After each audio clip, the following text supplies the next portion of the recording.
So this is Cynthia Untamed after I think I've been traveling for the last 20 hours. I've had the longest trip of my life. So I am here for the ECOSOC Youth Forum. I'm going to be speaking at the ministerial session on partnership for the goals. I only have 2 minutes to speak.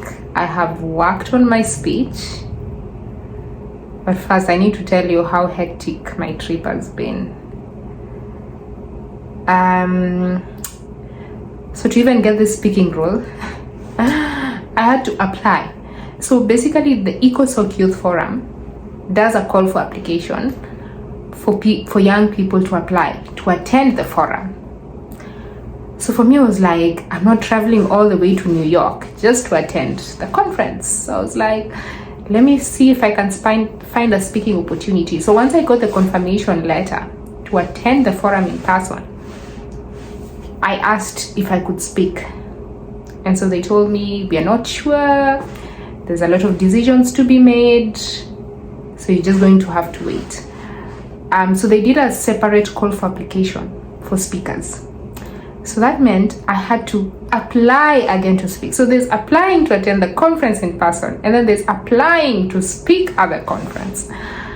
So I had to, I think I wrote maybe 2 essays. I don't even remember, but I do remember filling out an application form with essays. And then I got the confirmation. Now I am here in New York. Guys, to get to this hotel, it's been the longest public commute of my life. So Cape Town is very far from the US for some reason. Like the other flights that I'm used to using, Qatar Airways, Qatar Airways basically is the only flight I've used to the US, would go all the way to Qatar and then to the US, and the trip would just be so long, like 30 hours, 40 hours and above. So I took a direct flight to the US, which means that I didn't land at the airport that I'm more familiar with, that is JFK. I landed in Newark, which is one of the larger airports that serve the New York metropolitan area. So that's where I landed. And because I want to save money, I decided I'm not going to take a cab to my hotel. I decided I'm going to use public transport. Guys, I landed in Newark at 4:57 and now it's 9 a.m. This is when I've got into the hotel because I really had no idea how to leave the airport. I kept asking for directions. How do I get a train from this point to that point? And I had to keep changing terminals. And then I finally got to New York, and I had to buy a Metro card. So a Metro card is basically what you use to commute. It looks like this. And you know what happened? I was having challenges using the machine. I've used it before, but I don't use it all the time, so I couldn't remember how to use it. Then this strange guy just appears. He's like, I work here, let me help you. And I was like, no, this sounds very fishy. You definitely do not work here. You look like some fishy person. So I refused any help from him. I was like, I'm going to struggle on my own until I figure it out. Finally, I managed to figure it out. I bought a Metro card. And then I was checking on Google Maps to see what trains I needed to board. And then the most direct train to this place had been closed for maintenance. So I had to take another train. Guys, in between moving from one platform to the other, I kept asking for directions. There were these 2 kind ladies who realized, kind of just figured out I was lost. So they were like, are you going somewhere? Then I said, I'm going to this place. Could you show me? So they showed me. Then when I got to that place, the terminal was closed again. I don't know whether it's because it's Sunday, but the terminal was closed. So then I approached someone in uniform to help me find the directions. And it's been the most uncomfortable situation. This thing turned from you're helping me to suddenly he wants to marry me. And I don't know how we as women could protect ourselves as we travel, because I didn't know what to do. This was someone in uniform. I was like, marry me. Okay, do you want to be my friend? I'm like, I don't want to be your friend. Oh my goodness, guys. Let me just tell you, commuting on public transport has been extremely difficult. It's been like 4 hours to get here. Nothing can explain the frustration I have felt during that commute from the airport to my hotel. The trip from Cape Town to the airport was fine, but then from the airport to my hotel, my goodness. Anyway, guys, let me show you my room, and then maybe I'll just take a nap and see what to do. I'm getting my badge tomorrow. Once I get my badge tomorrow, then I'll figure out, because I'm speaking on the 26th, and immediately I speak, I need to rush back to school to continue with my master's degree. Okay, so there's my suitcase. It has been rained on, but I think it's usually waterproof. It's raining in New York. My room is very tiny, but I think it will serve me for the 3 days I will be here. It's tinier than my bedroom in Cape Town. Like New York is so expensive and so tiny. Anyway, that's my bed. That's the window. And then they have a small reading desk and a TV and a small sink here and towels. Basically, not much to see. Also, the view is not that perfect. Just another window on the other end. Because I am living on a budget and I am a student and I must become a diplomat. I'm gonna be sharing a bathroom with people here, but whatever. Of importance is delivering the speech and someday becoming some big ambassador somewhere. Yeah.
Manga, the current Miss Jungle Kenya, and we are here at Times Square. We are chilling. Look at our background.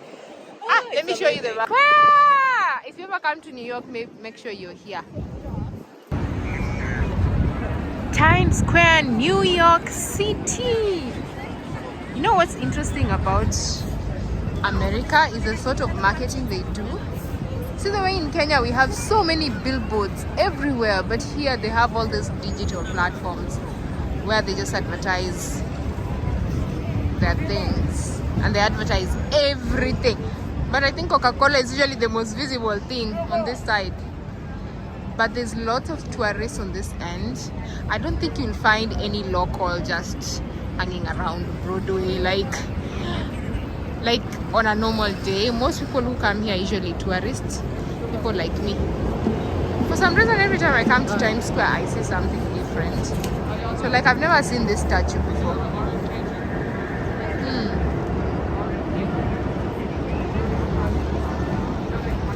Okay, so there's a lot of marketing happening up there, a lot of it, but there's something cool also happening here. Look at that couple there. I think they've just come from their wedding, so they are here taking pictures. This city is so interesting. You can actually just come and take pictures in Times Square. Wow. Oh wow. Oh, so cute. So cute. What a lovely, lovely, lovely thing to do. So they've just come here for a photo shoot. And then there's also that. See. Ah, there they are. The bride looks so beautiful.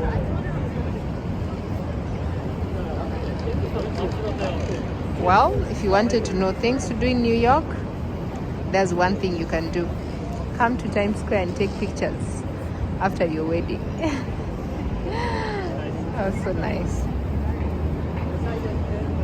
You guys, so I am so thirsty.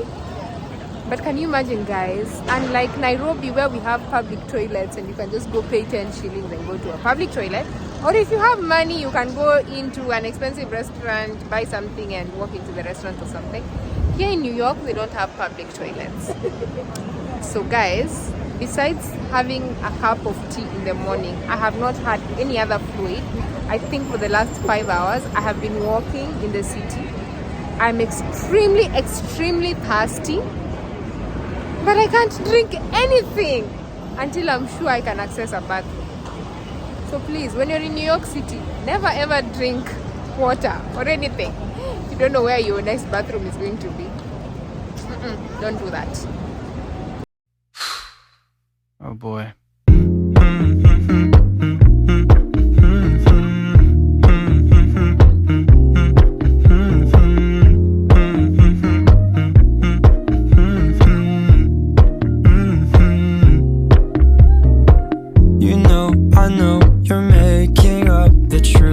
Why can't I go before I lose my cool?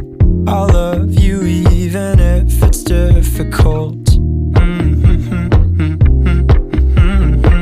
Don't worry just because I need to leave. Don't mean I'm sick of us, of you and me. I'm just not good at shows. This is Empire State Building. What happens in Empire State Building? Empire State Building, Empire State Building. One of the other landmarks of New York. If you ever come to New York and you have $30, you can actually go in. They have an observatory inside, and you can go to the very top up there, and you'll be able to see the entire New York City from up there. It costs $30. We're currently at the subway. This is 34th Street, Penn Station. We're going to use this subway to go to Columbia University in the city of New York. When you're going there, you take train number 1 and make sure you also have a Metro card so that you can use a subway. Yeah, so basically this is how the subway looks. It's very dark. I'm not sure how far our train is, but it should be less than 8 minutes away from now. Oh yeah, there it is. I think it's approaching. Can you hear the sound? There it is. Yes, train number 1 to Columbia.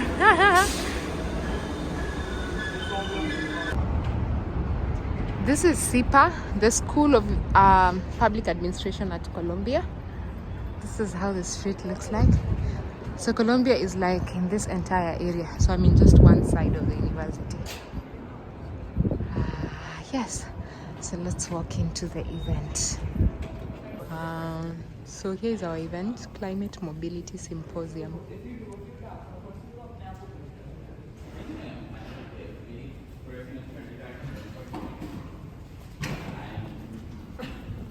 I'm also an entrepreneur.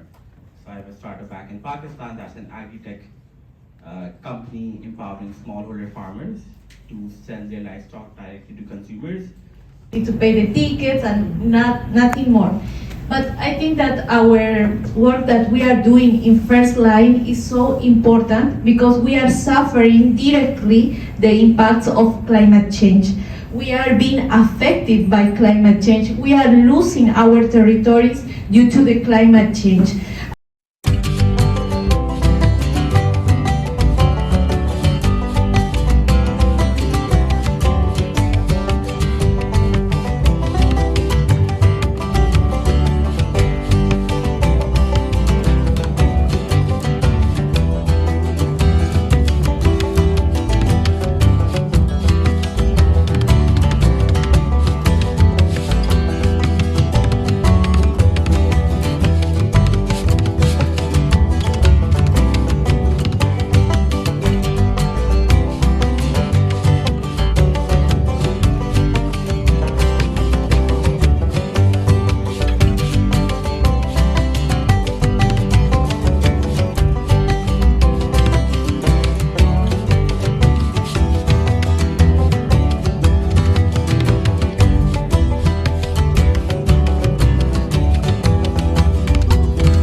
Cross the road, go to the right side of the truck, and that is how we lost $3. Yeah. So if you're ever in New And York, that's $6. $6. If you're ever in New York, Yeah. before you board any train, Yes. always ask yourself which direction are you heading to, so that Is you it don't lose uptown? Is money. it downtown? Yeah. Now we are going downtown, and we are lighted at the wrong stop. But Yeah. because we faced this crisis before, we got out. We did not leave the train station. We decided to check Google Maps before we left the train station, and now we are waiting for another train to come here because we realized we are lighted too early. My oh my. Commuting using public transport in New York is crazy. But thank God for Google Maps. Always have your data on. It's accurate. Yeah. Anyway, our train is here. Truth has come. We cannot accept any more excuses for delaying the implementation of the pledges my generation has made. I cannot see anything that would be more urgent than to reverse our capacity to take forward an idea from paper to reality in the right enabling environment is unmatched. So the question is again, how do we support perhaps a young African innovator who wants to use AI to improve water access in his area? Or perhaps a Latin American or Pacific. To grow, it's another way in which, for example, presidents now sit in a room and listen for hours to what you as young leaders and doers are actually communicating. Young people are here and they indeed mean business. They will not stop until they've completely rebuilt the socio-economic and political fabrics of society.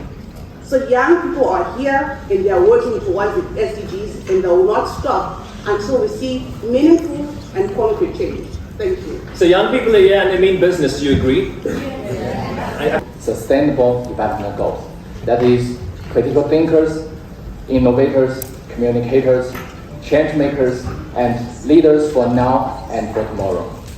So as a social entrepreneur, I want to specifically pursue the role as change makers, because I think making change is actually not far from our daily life, because it's not a professional skill, but the objective of our spotlight session is that in today's complex world, the COVID-19 pandemic has exposed the vulnerability of humanity and prompted us to reevaluate our relationship with nature. Go to the university, I started collecting laptop batteries, breaking them apart and seeing how much I could create a solution. And finally, I became the founder of Waga, a company that collects laptop batteries and we process to make lithium-ion batteries. Take a deep dive into the 5 SDGs under review in this year's SDG follow-up and review process. So the SDGs are, let me remind you, SDG 6, clean water and sanitation, SDG 7, affordable and clean energy, SDG 9, industry, innovation and infrastructure, SDG 11, sustainable cities and communities, and as always, SDG 17 on partnerships for the sustainable development goals. I'm sure that we all together here want to create a world that is better than the world our parents sadly gave us.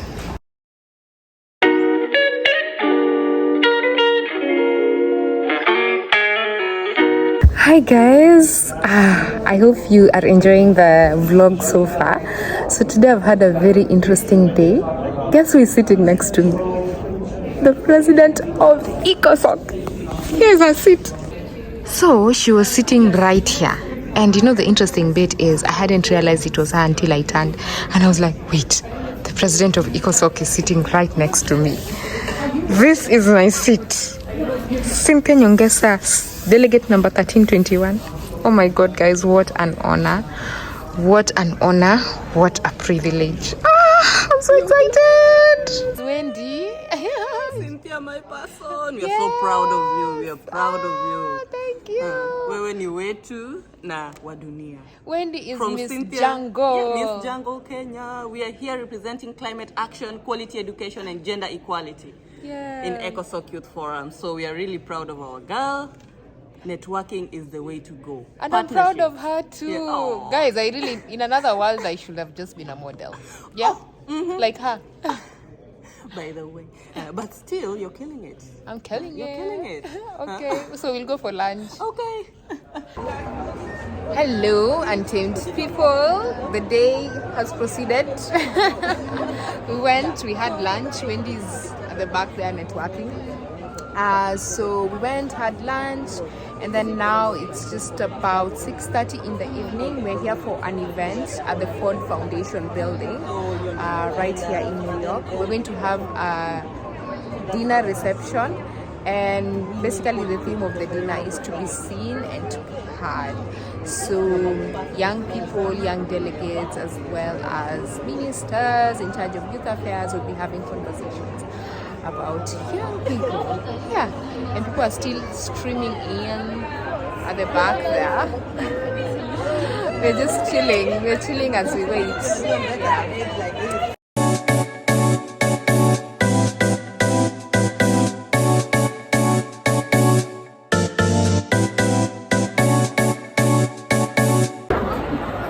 So the BCB Had campaign has launched this report in partnership with the Body Shop and the United Nations Office of the Secretary General's Envoy on Youth. Let me read a brief summary for you. So this report aims to outline how and why young people engage in political decision making and the challenges that sometimes prevent them from doing so.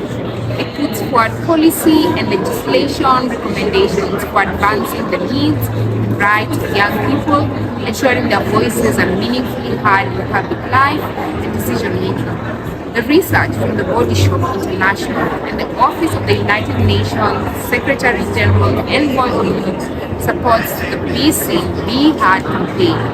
Launching in 2022, This global campaign aims to increase young people's participation in political arenas and help them make their voices heard across all spheres of public life. Good morning. Today is 26th of April, bright and early at the United Nations. I'm here for the Be Seen, Be Heard high-level breakfast. Yesterday we were at the dinner. Today we are at the breakfast.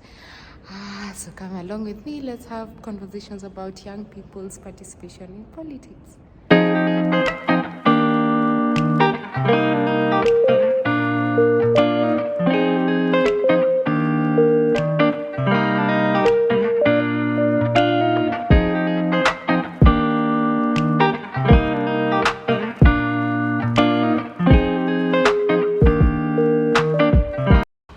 But really, what the purpose is of us convening is to bring together some of the most prolific youth activists and actors globally with some of the change makers in governance that are leading progress for youth around the world. Affect our future. Because they do not have as an interest as a young person would have in resolving the most pressing issues of our time with the same level of urgency. So this demographic argument really is the first reason why we wanted to run Be Seen, Be Heard, in the hope of making sure that the places where laws and policies are made that govern our lives are actually representative. I think that that's something that is an incredibly powerful tool that every young person has, not just in this room, but quite literally in every community across the world.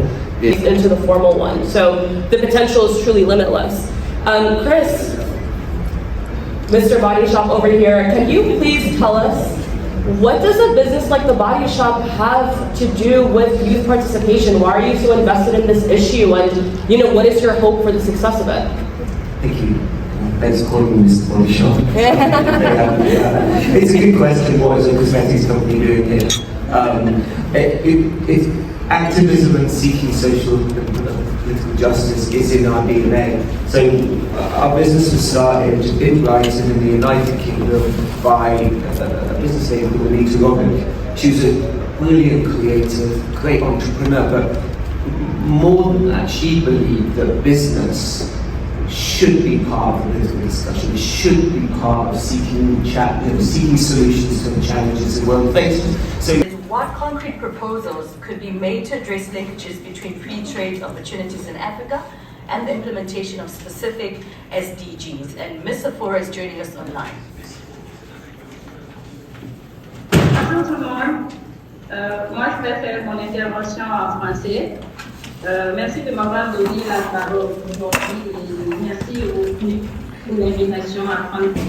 Oil and gas and consulting. So I want to firstly appreciate the organizers, and this event would not have come at an appropriate time than now. But there are some questions that we need to find lasting solution to, because personally, as an individual, I'm tired of the talks. We need more actions. So we are talking about the Africa Free Continental Trade Agreement. As a Nigerian, I still need visa to go to South Africa. I still need visa to go to Egypt. So how practical are we? Because we can't continue to talk about the SDG Agenda 2030, the African Union Agenda 2063. I'm afraid that we're still going to come here next year, talk about the issues without practically addressing the solutions.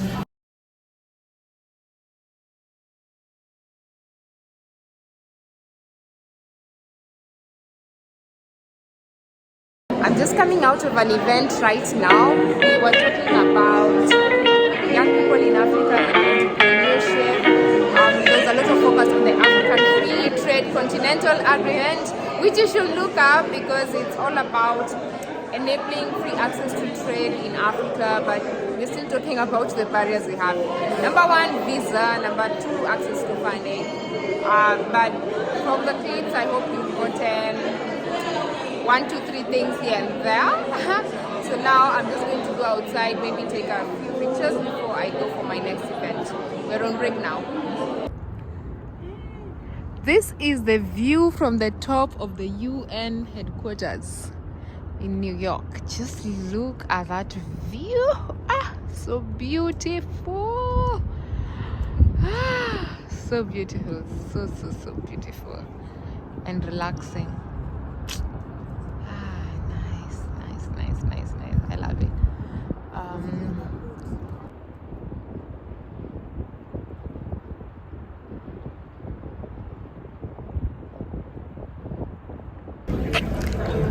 Welcome to day 2 of the ministerial session. I'm going to be speaking during this particular session at around 4:20. I'm going to be talking about what young people across the world have been doing to partner post the Transforming Education Summit that I was a part of. This is how the trusteeship chamber looks like. Is it not beautiful? Very beautiful. See, it says program starts soon. We're almost starting. I'm sitting closer to the front, but I wanted to sit here so that you could see the entire room from this particular angle. Advocate and founder of Afghan Youth Ambassadors for Peace. Ms. Rachel Gupta, education innovator, social entrepreneur, and co-founder of Labia Foundation. Ms. Ronelle King, gender justice activist and founder of Life in Leggings. Mr. Emmanuel Ganse, civil and digital rights campaigner and president of the TONAFA Institute. And Mr. Leonardo Parra, peace advocate, artist, and founder of Fundación Bogotá. Mr. Parga will moderate the discussion, and I now invite him to take the floor. Processes. They were also subject to entrenched gender norms, which kept them out of the public sphere and generated additional obstacles that their male counterparts simply did not face.